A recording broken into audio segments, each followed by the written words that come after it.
Astaghfirullah warahmatullahi wabarakatuh.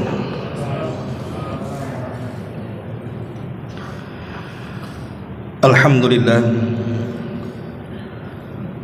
alhamdulillahilladzi arsala rasulahu bil huda wa dinil haqq liyudhhirahu 'alad dini kullihi wa kafa billahi shahida wa kafa billahi wakila. Asyhadu an la ilaha illallah wahdahu rabbi la syarika lah wa asyhadu anna Muhammadan abduhu wa rasuluhu alladzi la nabiyya ba'dah. Faqala Allah azza wa jalla fi muhkami tanzilihi ba'da a'udzu billahi minasy syaithanir rajim. Ya ayyuhalladzina amanu taqullaha haqqa tuqatih wa la tamutunna illa wa antum muslimun.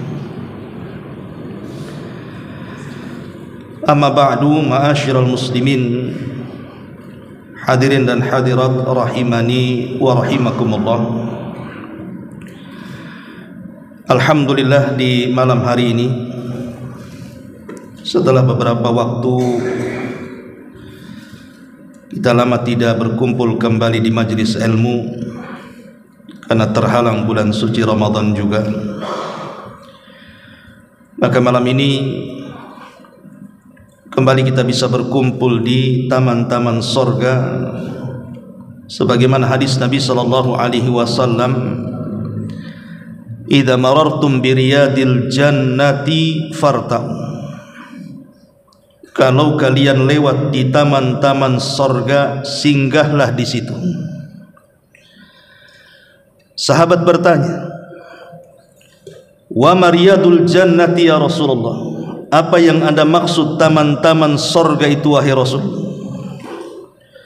Maka Nabi SAW mengatakan, hilakul dzikri, orang yang berkumpul berhalakoh-halakoh dalam rangka mengingat Allah subhanahu wa ta'ala seperti majelis ilmu. Di kita sedang berada di taman-taman sorga. Tak lupa salawat dan juga salam kita hadiahkan kepada Rasul kita, Nabi besar Muhammad sallallahu alaihi wa ala alihi wasallam. Pembahasan di malam hari ini kita akan membahas tentang amalan-amalan yang dianjurkan untuk dilakukan saat mendekati kematian. Amalan apa saja itu? Ma'asyiral muslimin yang dimuliakan Allah subhanahu wa ta'ala, sudah merupakan keyakinan kita kaum muslimin bahwa sesuatu yang ada awalnya pasti ada akhirnya. Karena di dunia ini tidak ada yang abadi. Karena Allah subhanahu wa ta'ala dengan tegas dalam Al-Quran mengatakan, kullu nafsin dha'iqatul maut, setiap jiwa itu pasti disentuh dengan kematian. Dan kematian itu sesuatu kepastian, bukan sebuah angan-angan. Kalau cita-cita di dunia bisa terjadi bisa tidak, tapi kalau kematian tidak bisa dicita-citakan ataupun menolak cita-cita untuk tidak mati. Maka dari sini Nabi SAW mengatakan dalam sebuah hadis, akthiru min dzikri hadhimil ladzatil maut, perbanyak oleh kalian mengingatkan akan sesuatu yang bisa menghancurkan kenikmatan kalian, bahkan memutus syahwat kalian, itulah kematian, kata Rasul. Ma'asyiral muslimin yang dimuliakan Allah subhanahu wa ta'ala, bahkan sebagian para ulama sampai memberikan nasihat, terutama orang-orang yang usianya sudah menginjak 40 tahun, atau boleh jadi lebih daripada 40 tahun. Apa kata mereka? Idza balagal abdu al-arba'in faqad qadha manasikal ajal wa lam yabqa illa al-inhidar ila al-watani. Wa idza balagal abdu sittin faqad a'dzara Allah 'azza wa jalla fil ajal. Kama qala an-nabiy sallallahu alaihi wasallam, a'dzara Allah ila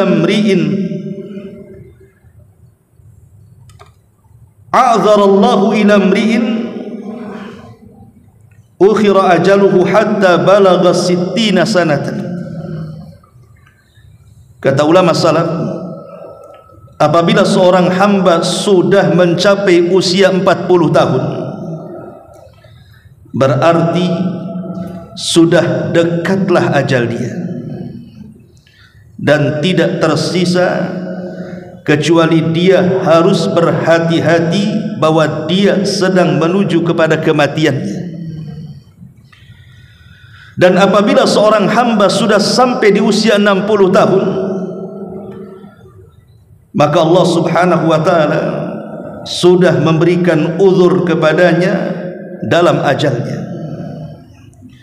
Makanya Nabi SAW mengatakan, Allah memberikan uzur kepada seseorang yang usianya sudah sampai 60 tahun. Artinya 60 tahun itu sudah sampai kepada angka yang disabdakan Rasul, bahwa umatnya akan berkisar umurnya antara 60 sampai 70 tahun saja. Tetapi sekali lagi, bahwa usia itu bukan patokan orang itu dekat dengan mati. Karena banyak juga orang-orang yang di usia 10 tahun dia mati, di 20 tahun dia mati, di 30 dia mati, dan begitu seterusnya. Karena kematian itu merupakan rahasia. Ma'asyiral muslimin yang dimuliakan Allah subhanahu wa ta'ala, makanya Nabi SAW sampai mengatakan kepada seorang sahabat namanya Tariq al-Muharibi radhiyallahu anhu. Apa kata Rasul? Ya Tariq, wahai Tariq, kata Rasul, ista'id lil mauti qabla nuzulil mauti. Persiapkan hidupmu untuk kematian sebelum datang kematian. Dari sini kita tahu bahwa banyak orang yang melalaikan kematian, padahal kematian itu, kata para ulama, adalah sesuatu yang sangat menakutkan. Tidak ada yang menakutkan melebihi kematian. Tapi walaupun demikian, banyak manusia melalaikan tentang kematian, kan? Tentu sebabnya dua. Pertama, karena dia tidak yakin peristiwa-peristiwa yang akan terjadi setelah kematian. Dan yang kedua, karena dosa yang menumpuk dalam badannya sehingga terlalaikan mengingat dari kematian. Orang kalau tidak yakin akan peristiwa setelah kematian, pasti dia lupa dia akan mati. Tapi orang yang kemudian dia ingat bahwa setelah kematian masih ada kehidupan, di sana ada alam barzah, setelah alam barzah di sana ada alam akhir sampai kepada neraka dan surga, pasti hidupnya akan dibayang-bayangi dengan kematian. Begitu juga orang-orang yang menumpu-numpu dosa. Rata-rata orang-orang yang menumpu dosa itu lupa dengan kematiannya. Tapi orang yang dekat dengan Allah, menjauh dari dosa, maka hidupnya akan dibayang-bayangi dengan kematian, sehingga dia akan persiapan bahwa setelah kematian ada kehidupan. Maka kajian di malam hari ini, ikhwatu fiddin muliakan Allah azza wa jalla, ada beberapa amalan yang disarankan atau dianjurkan oleh para ulama bagi orang-orang yang sudah dekat ajalnya. Tentu kita tidak tahu dekat jauhnya ajal kita, kan? Kita tidak tahu apakah kita sudah dekat ajalnya ataupun tidak, karena memang ciri-ciri kematian yang pasti itu tidak ada. Kalau ada orang mengatakan bahwa tua itu ciri kematian, tidak bisa kita katakan seperti itu. Banyak juga anak muda yang meninggal sebelum mereka tua. Kalau ada orang sakit parah dikatakan ciri tanda mendekati kematian, belum tentu. Banyak orang sehat juga rupanya lebih dulu mati dibandingkan orang sakit. Tetapi maksudnya di sini adalah orang-orang yang sudah melihat keumuman manusia, umpamanya usianya sudah 60 atau 70 tahun, artinya kan sudah dekat dengan kematiannya, walaupun tidak ada tanda-tanda yang pasti. Karena Nabi SAW membatasi usia umatnya 60 sampai 70 tahun kan. Artinya kalau orang usianya sudah di atas 60 tahun berarti dia sudah dekat dengan kematian. Atau orang yang sakit parah, apalagi diponis oleh dokter bahwa rata-rata penyakit seperti itu sulit obatnya dan rata-rata kalau ditangani tidak selamat. Ya mungkin kita bisa melihat kepada peristiwa-peristiwa seperti ini. Lalu amalan apa saja yang disarankan oleh para ulama bagi orang-orang yang sudah dekat ajalnya? Pertama, at-taubatus shadiqah. Maka orang yang seperti ini bersegeralah untuk bertobat dengan taubat yang jujur kepada Allah Subhanahu wa taala. Harus bertobat sebelum dua waktu yang menghalangi orang untuk bertobat. Apa dua waktu orang yang menghalangi tertolaknya atau ditolaknya tobat? Pertama ketika nyawa di kerongkongan, dan yang kedua ketika matahari terbit dari arah barat. Maka walaupun dia bertobat kepada Allah, maka tobatnya ditolak. Dan itu disabdakan Nabi SAW, innallaha yaqbalu taubata abdin ma lam yughargir. Allah itu masih menerima tobatnya seorang hamba selama nyawa belum ditenggorokan. Lihat Fir'aun laknatullah, ketika nyawa Fir'aun itu ditenggorokan, ketika hampir tenggelam, dia sempat bertobat kepada Allah. Dan dia mengatakan, amantu bima amanat bihi Banu Israel. Aku beriman sebagaimana orang-orang Bani Israel beriman kepada Musa dan ajarannya. Tapi apalah gunanya Fir'aun bertobat? Karena nyawa sudah di kerongkongan kan? Tetap saja tobatnya Fir'aun ditolak. Makanya sebelum nyawa di kerongkongan, kata para ulama, bertobatlah kepada Allah Subhanahu wa taala. Karena memperbanyak tobat dengan memperbanyak istighfar kepada Allah Subhanahu wa taala adalah jalan menuju husnul khatimah. Maka orang-orang yang dekat ajalnya bersegeralah bertobat kepada Allah Subhanahu wa taala. Apa maknanya? Maknanya perbaiki yang tersisa dalam hidupnya dengan memperbanyak ibadah kepada Allah Azza wa Jal. Dengan itu mudah-mudahan Allah mengampuni dosa-dosa yang sedang dilakukannya dan dosa-dosa yang telah dilakukannya. Itulah yang dinasihatkan kepada seorang laki-laki oleh Hasan Al-Basri rahimahullahu ta'ala. Ketika ada seorang laki-laki ditanya oleh Hasan Al-Basri, kam umruka ya fulan, berapa usiamu wahai fulan? Maka orang ini mengatakan, situna sanatan ya imam, 60 tahun wahai imam. Kata Hasan Al-Basri, kalau begitu perjalananmu sudah jauh dan sudah mendekati finishnya dan sudah akan menjumpai Allah Subhanahu wa ta'ala. Maka orang ini mengatakan, inna lillah wa inna ilaihi raji'un. Ya imam, kita semua datang dari Allah dan akan kembali kepada Allah. Maka Hasan Al-Basri rahimahullah ta'ala mengatakan, ya fulan, tahukah tafsir daripada inna lillah wa inna ilaihi raji'un? Maka orang ini mengatakan, tidak ya imam. Idzan fassir lana, kalau gitu tafsirkan apa maknanya. Maka Hasan Al-Basri mengatakan inna lillah, artinya inna lillahi abdun. Ketika kita katakan inna lillah, sesungguhnya kita datang dari Allah, maknanya kita ini datang dari Allah sebagai hamba. Kita ini hamba Allah subhanahu wa ta'ala.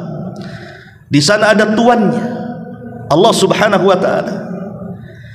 Kalau kita seorang hamba, wa inna ilaihi raji'un, dan kita akan kembali kepada Allah, maknanya kita harus mempertanggungjawabkan kehambaan kita di dunia saat kematian kita menghadap Allah subhanahu wa ta'ala. Itulah makna inna lillah wa inna ilaihi raji'un, bahwa kita seorang hamba dan kehambaan kita akan dipertanggungjawabkan di hadapan Allah subhanahu wa ta'ala setelah kematian kita.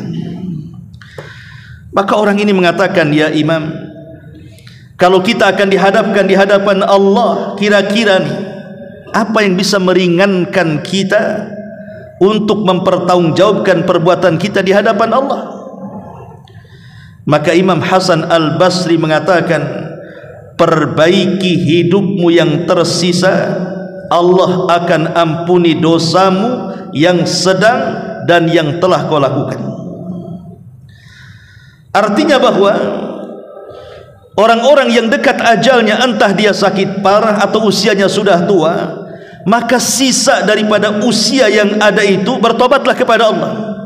Gunakan semaksimal mungkin, gitu maksudnya, untuk kembali kepada Allah Azza wa Jalla, meningkatkan ketakwaan kita yang ketika kita sehat kita tidak lakukan, ketika sakit kita lakukan, yang ketika di masa muda kita lalaikan, ketika di masa tua kita rajinkan ibadah itu kepada Allah Azza wa Jalla. Itulah alamat tobat. Bukan hanya memperbanyak istighfar lisannya, tapi juga raganya juga menyibukkan dengan ibadah kepada Allah subhanahu wa ta'ala. Ma'asyiral muslimin yang dimuliakan Allah subhanahu wa ta'ala, ini yang pertama. Yang kedua, at-tahallul minal madzalim.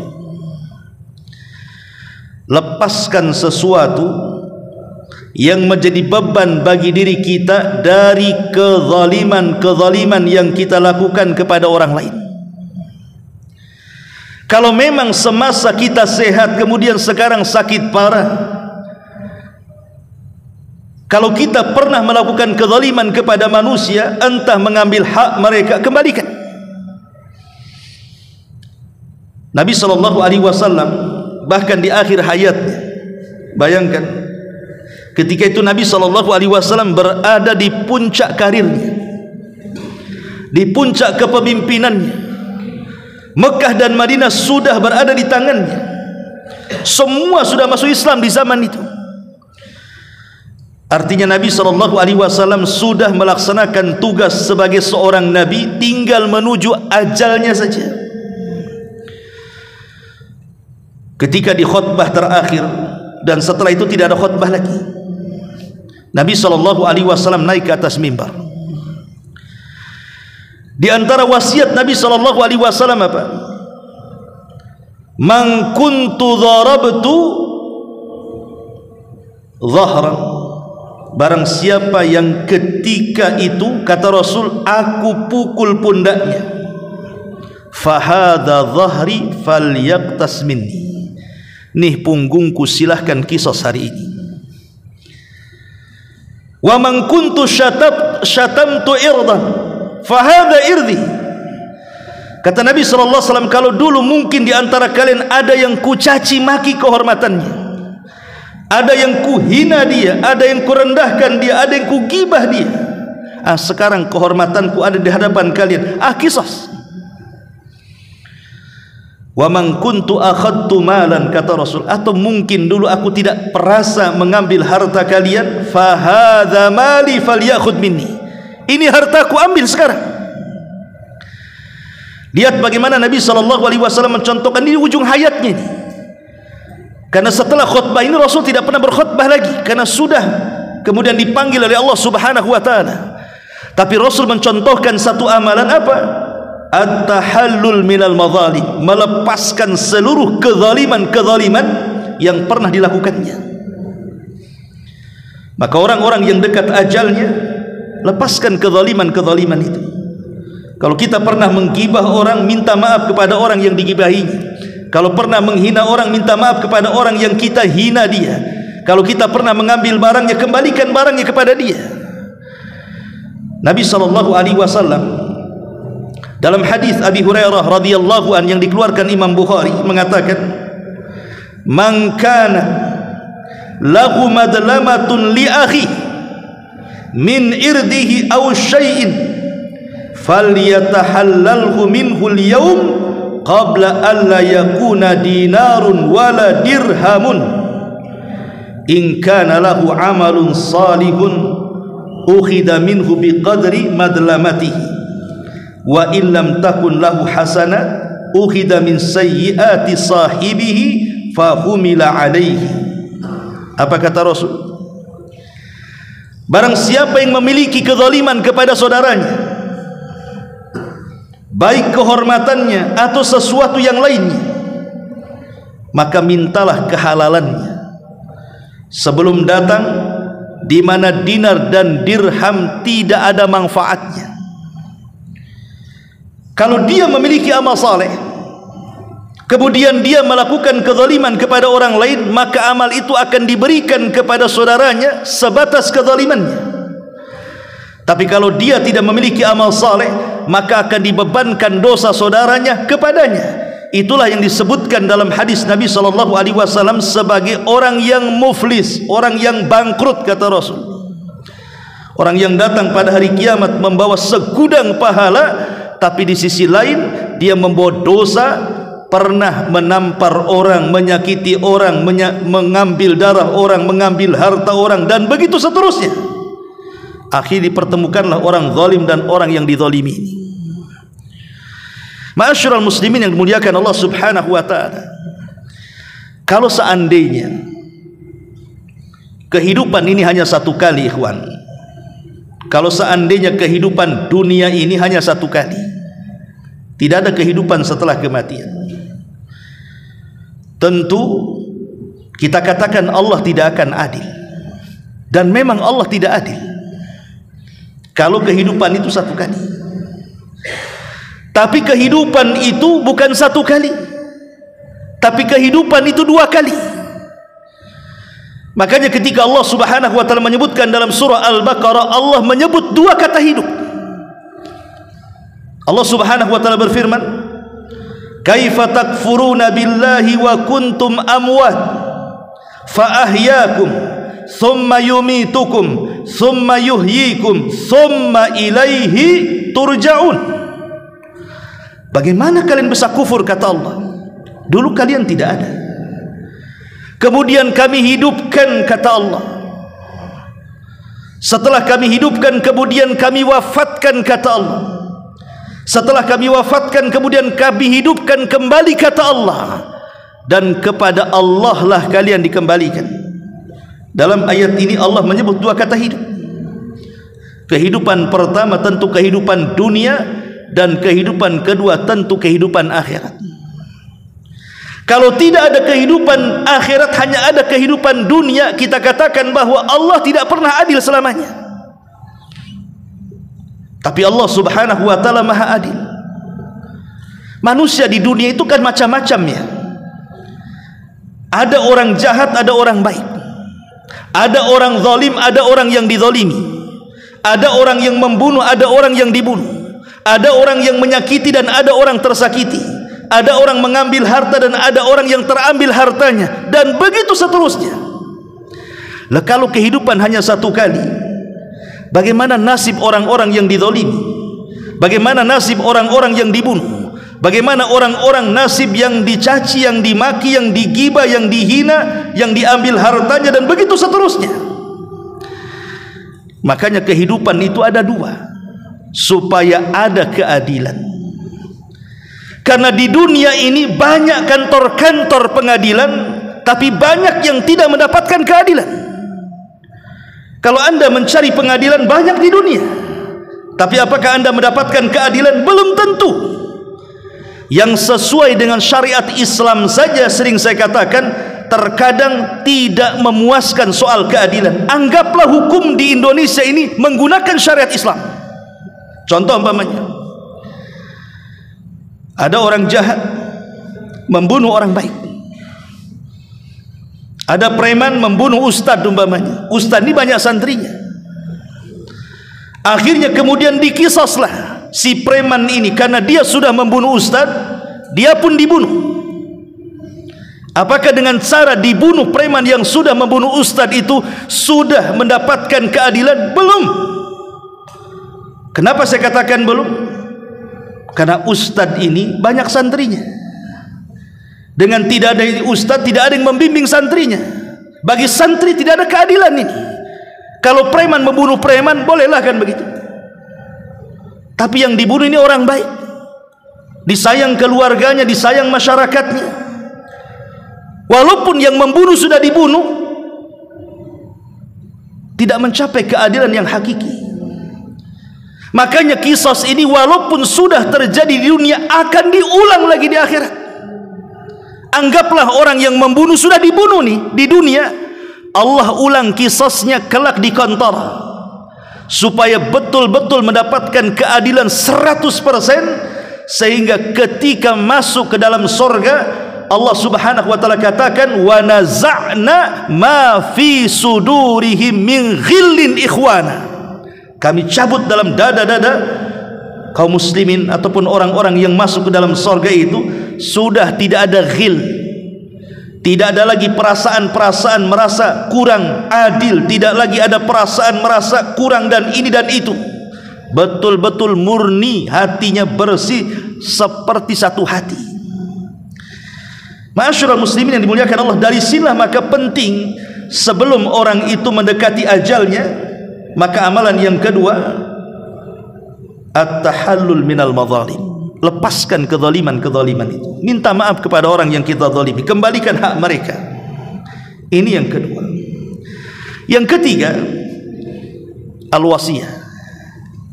Berwasiat kepada orang-orang terdekat kita. Di dalam Al-Quran surah Al-Baqarah ayat 180 Allah mengatakan, kutiba alaikum idza hadara ahadakumul mautu in taraka khairanil wasiyah. Diwajibkan kepada kalian apabila salah seorang di antara kalian datang kematiannya, hendaklah dia meninggalkan wasiat kepada orang terdekatnya. Umar bin Abdul Aziz, seorang khalifah, dan dikenal keadilannya, dikenal kepemimpinannya. 2 tahun dia berkuasa, tidak ada orang miskin di zamannya. Sampai-sampai orang mengira Umar bin Abdul Aziz itu adalah Imam Mahdi yang disabdakan Nabi SAW akan muncul di akhir zaman. Tapi pendapat yang mengatakan Umar bin Abdul Aziz Imam Mahdi tentu pendapat marjuh, tidak kuat. Tapi sampai ulama ada yang mengatakan seperti itu, saking adilnya. Saat Umar bin Abdul Aziz rahimahullahu ta'ala menjelang ajalnya, dia kumpulkan anak-anaknya. Subhanallah, orang nomor 1, dia tidak mewariskan harta kepada anak-anaknya. Hartanya semua disedekahkan. Yang ia wariskan kepada anaknya adalah wasiat. Apa wasiat yang diwasiatkan Umar bin Abdul Aziz kepada anak-anaknya? Dia hanya meminta kepada anak-anaknya untuk bertakwa kepada Allah subhanahu wa ta'ala. Hanya kalimat takwa. Tapi kalimat takwa apabila didengar oleh ulama salaf, kalimat ini menggetarkan jiwa-jiwa mereka. Beda dengan kita. Setiap Jumat bahkan rukun khutbah itu adalah memperingatkan seorang khatib di mimbar-mimbar Jumat untuk mengingatkan ketakwaan di hari Jumat kan. Itu rukun Jumat. Tapi berapa banyak orang-orang yang diingatkan setiap Jumat dengan takwa, ketika keluar habis Jumatan tidak menambah pun ketakwaan itu. Tetap saja habis Jumatan, yang korupsi ya korupsi, yang curang ya curang, yang gibah ya gibah, yang dusta ya dusta, dan begitu seterusnya. Seolah-olah Jumat itu hanya berlalu begitu saja, sama dengan hari-hari yang lainnya, hanya rutinitas datang setiap Jumat mendengarkan khutbah, entah dengar entah tidur. Karena kalimat takwa pada hari ini tidak berasa sama sekali. Tapi orang dulu kalau mendengar kalimat takwa itu luar biasa. Makanya Umar bin Khattab radhiyallahu anhu satu hari berjalan bersama pembantunya Aslam ke pasar. Tiba-tiba kemudian menjumpai seorang nenek tua. Nenek tua ini memanggil bukan dengan sebutan Amirul Mukminin, padahal dia Amirul Mukminin. Dia tidak mengatakan wahai pemimpin kaum muslimin, tapi dia justru merendahkan Umar bin Khattab di hadapan manusia dengan mentasghir namanya. Dia memanggil Umar itu bukan dengan Amirul Mukminin atau dengan ya Umar, tidak, tapi dia memanggil dengan ya Umair. Dalam bahasa Arab, Umair itu ismu tasghir namanya, nama yang menunjukkan merendahkan. Kalau kitab itu tebal, kalau kutab itu kitab kecil. Kalau Salman itu orang besar, kalau Sulaiman itu Salman kecil. Itu dalam bahasa Arab. Kalau Umar itu ya orang besar, kalau Umar itu Umar kecil, gitu maksudnya. Jadi panggil dengan sebutan tasghir, merendahkan. Ya Umair katanya. Dulu kau kecil-kecil, kau suka bermain di pasar ukat katanya. Kemudian kau beranjak dewasa menjadi Umar, kemudian sekarang menjadi Amirul Mukminin. Ittaqillaha ya Umair katanya. Bertakwalah engkau wahai Umar kecil katanya. Bayangkan, wanita ini ngomong seperti ini. Tapi kalimat takwa bagi Umar bin Khattab ini wasiat yang luar biasa. Makanya Nabi SAW apabila mengutus pasukan, pertama wasiatnya adalah takwa sebelum yang lainnya.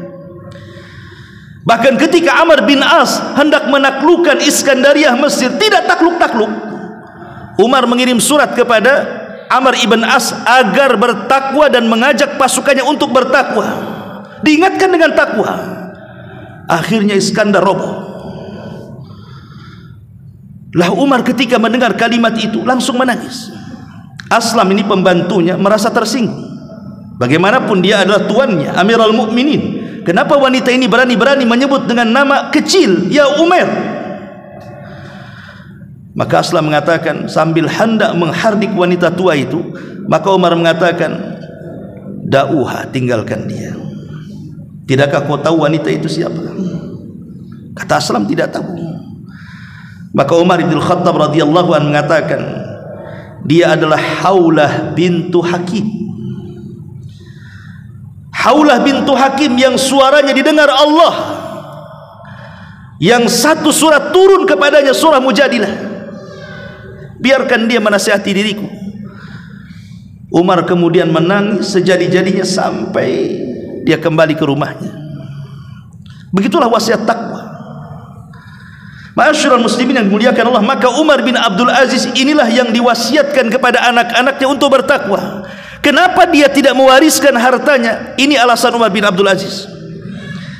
Dia mengatakan, kalau aku wariskan kepada anak-anakku harta yang banyak, kemudian mereka tidak bertakwa, kemudian harta itu digunakan untuk maksiat, maka sama halnya aku menolong kemaksiatan mereka. Tetapi ketika aku berwasiat dengan warisan takwa kepada anak-anakku, maka aku sudah menanamkan pahala untuk kehidupan setelah kematianku. Ma'asyiral muslimin yang dimuliakan Allah Azza wa Jalla, maka orang-orang yang sudah dekat ajalnya atau sudah merasa dekat ajalnya, berwasiatlah dengan wasiat yang baik kepada keluarganya. Bahkan dalam sebuah hadis sampai-sampai Abdullah ibn Umar radhiyallahu anhuma ketika mendengar hadis ma hakkum ri'im muslim lahu syai'un yusi fihi yabitu lailataini illa wa wasiyatuhu maktubatun indahu, tidaklah seorang muslim, tidaklah hak seorang muslim, tidak boleh dalam 2 malam berturut-turut kecuali wasiatnya sudah termaktub di sisinya. Apa kata Abdullah ibn Umar radhiyallahu anhuma setelah mendengar hadis ini dari Rasul? Maka setiap malam aku wasiatkan untuk keluargaku, ku tulis tu wasiat itu untuk keluargaku dan ku letakkan di bawah bantalku. Maka orang-orang yang mungkin sakit parah atau usianya sudah tua, tulislah yang baik-baik untuk keluarga. Simpan tulisan itu sebagai wasiat. Entah meminta kepada keluarganya untuk bertakwa, untuk sholat, jangan tinggalkan sholat, untuk mengaji, untuk hadir di majelis taklim, pokoknya yang baik-baik aja lah. Karena wasiat ini terkadang ikhwatu fiddin itu asarnya kuat kepada ahli waris. Kan banyak ahli waris itu kalau tidak melaksanakan wasiat orang tuanya takut kualat tuh biasanya. Aduh, orang tua saya berwasiat nih, belum saya bisa pula melaksanakan wasiat orang tua, gimana ini? Kadang-kadang ada anak yang panik gara-gara tidak bisa melaksanakan wasiat orang tuanya kan. Dan betapa banyak anak-anak yang nakal akhirnya sadar setelah meninggal orang tuanya ketika mendengar wasiatnya, itu wasiat yang baik-baik itu. Makanya yang ketiga ini penting menjelang ajal. Maka amalan yang ketiga adalah berwasiatlah dengan wasiat kebaikan. Ini yang ketiga. Kemudian yang keempat, qadha'ud dain. Kalau kita punya hutang, bayar hutang kita. Karena sehebat-hebatnya manusia saat kematian siapa? Orang yang mati syahid. Tidak ada manusia yang ketika mati pasti merasakan sakaratul maut. Tidak ada manusia yang tidak merasakan sakaratul maut, kecuali orang yang mati syahid. Dia tidak merasakan apapun. Tetapi walaupun demikian, Nabi SAW sampai mengatakan, yughfaru lisyahidi kullu dzambin illa dain. Dosa-dosa orang yang mati syahid akan diampuni kecuali kalau dia punya hutang. Subhanallah. Orang yang mati syahid itu pahalanya masuk surga tanpa hisab dan azab. Direct dia masuk surga. Tapi ternyata orang yang mati syahid yang keutamaannya luar biasa, yang Rasul katakan sanamul Islam, puncak daripada Islam, dosanya tertahan dengan hutangnya. Itu yang mati syahid. Macam mana orang yang tidak mati syahid mati karena penyakit? Makanya orang-orang yang sudah dekat ajalnya ingat-ingat apakah dia punya hutang atau tidak. Kalau punya hutang, bicara sama keluarganya, tolong lunas. Katakan saya punya uang, ambillah uang saya, lunasi hutang-hutang saya. Dan ahli waris juga ketika mendengar bahwa orang yang meninggal itu punya hutang, sebelum harta dibagikan maka wajib dibayarkan hutang-hutangnya dari harta orang yang mati. Catatannya, dari harta orang yang mati. Karena begini ikhwan, ada orang yang mati itu meninggalkan hutang banyak. Umpamanya ada orang mati meninggalkan hutang 1 miliar, sementara anak-anaknya orang miskin. Jangan lagi cerita 1 miliar, untuk makan dia aja susah. Apakah anak ini wajib membayarkan hutang orang tua dari hartanya sendiri? Maka ulama mengatakan tidak wajib. Jadi kewajiban membayar hutang orang tua yang berhutang itu dari harta orang tua yang ditinggalkan alias harta waris. Tapi kalau tidak ada warisan yang ditinggalkan sementara orang tua banyak hutangnya, maka seorang anak tidak ada kewajiban membayar hutang orang tuanya dari hartanya, kecuali hanya mimbabit tabarru, hanya sekedar ingin berbuat baik kepada orang tuanya, itu saja, tapi tidak ada kewajiban. Tapi kalau dia meninggalkan harta waris, maka tidak boleh anak mengambil harta waris kalau orang tua punya hutang. Harta waris itu bayarkan hutang-hutangnya dulu, baik cukup ataupun tidak, bayarkan dulu. Setelah tidak ada hutang, barulah kemudian sisa harta itulah yang dibagi. Ma'asyiral muslimin yang dimuliakan Allah Subhanahu wa taala, ini yang keempat. Kemudian yang kelima, as-shadaqatul jariyah. Semampu mungkin, walaupun tidak harus banyak, bersedekahlah dengan sedekah yang mengalir setelah kematiannya. Orang yang dekat-dekat ajalnya itu perlu bersedekah yang sifatnya sedekah itu mengalir. Seperti apa sih sedekah mengalir itu? Nabi SAW bersabda, sab'un yajri lil abdi ajruhunna min ba'di mautihi.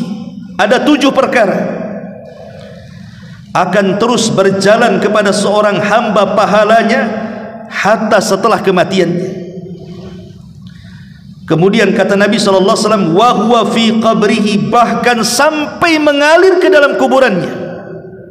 Pertama, man 'allama ilman, siapa yang mengajarkan ilmu.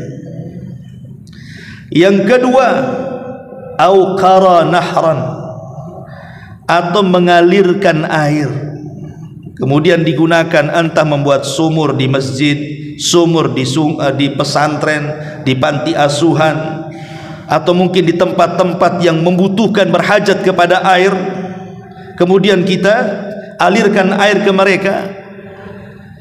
Au hafara bi'ran, ataupun membuat sumur-sumur mata-mata air. Au gharasa nakhlan, ataupun menanam pohon. Ya, tidak harus kurma, ya bisa saja kita menanam pohon mangga, ataupun pohon rambutan, atau pohon durian, atau apalah yang kemudian boleh jadi buah-buahannya entah kemudian dimakan oleh hewan-hewan, atau mungkin dimakan oleh tetangga gitu ya. Kita halalkan, silahkan mengambil kan begitu. Aubana masjidan, ataupun membangun masjid. Awarratha mushafan, ataupun mewakafkan mushaf. Beli Quran taruh di masjid. Mana pondok-pondok tahfidz Al-Quran, dia beli Al-Quran banyak-banyak, wakafkan ke pondok-pondok yang menghafal Quran. Au taraka waladan yastaghfiru lahu ba'da mauti, atau meninggalkan anak yang saleh yang senantiasa memintakan ampun akan dosa orang tua setelah kematiannya. Inilah amalan-amalan yang mengalir. Atau secara singkat, maksudnya sedekah jariah itu adalah sedekah yang berbentuk wakaf. Itu singkatnya. Ya, tidak harus banyak kan wakaf itu. Umpamanya nih, kita sudah banyak sakit, tak ada duit, uang cuman mungkin 500.000.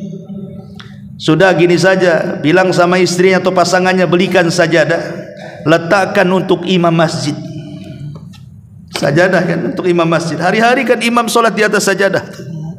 Selama sajadah itu digunakan oleh imam, maka pahalanya kan akan mengalir terus tuh.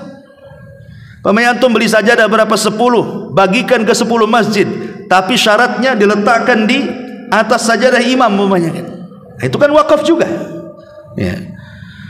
Atau mungkin membelikan 1 sak semen, atau 1 lonjor besi, atau 1 gerobak pasir untuk pembangunan masjid dimanapun masjid yang ada, atau pesantren atau yang lainnya. Itu kan bisa itu mengalir pahalanya. Ini yang kelima, sedekah al-jariyah. Kemudian yang keenam, husnudzan billahi azza wa jalla. Hendaklah berhusnudzan, berbaik sangka kepada Allah azza wa jalla. Karena biasanya ikhwatu fiddin, orang yang dekat ajalnya, umumnya anggaplah orang sakit parah, yang sakitnya itu jarang tertolong umpamanya, menurut kebiasaan para dokter. Ya standar lah itu penyakit ini, apalagi kalau sudah diupayakan juga tidak sembuh-sembuh, ini rata-rata tidak tertolong umpamanya kan. Maka hendaklah orang-orang yang seperti ini perbanyak husnudzon, berbaik sangka dengan Allah. Harus berbaik sangka dengan Allah, karena setan itu lebih dekat dengan orang yang sedang sakit parah dibandingkan malaikat.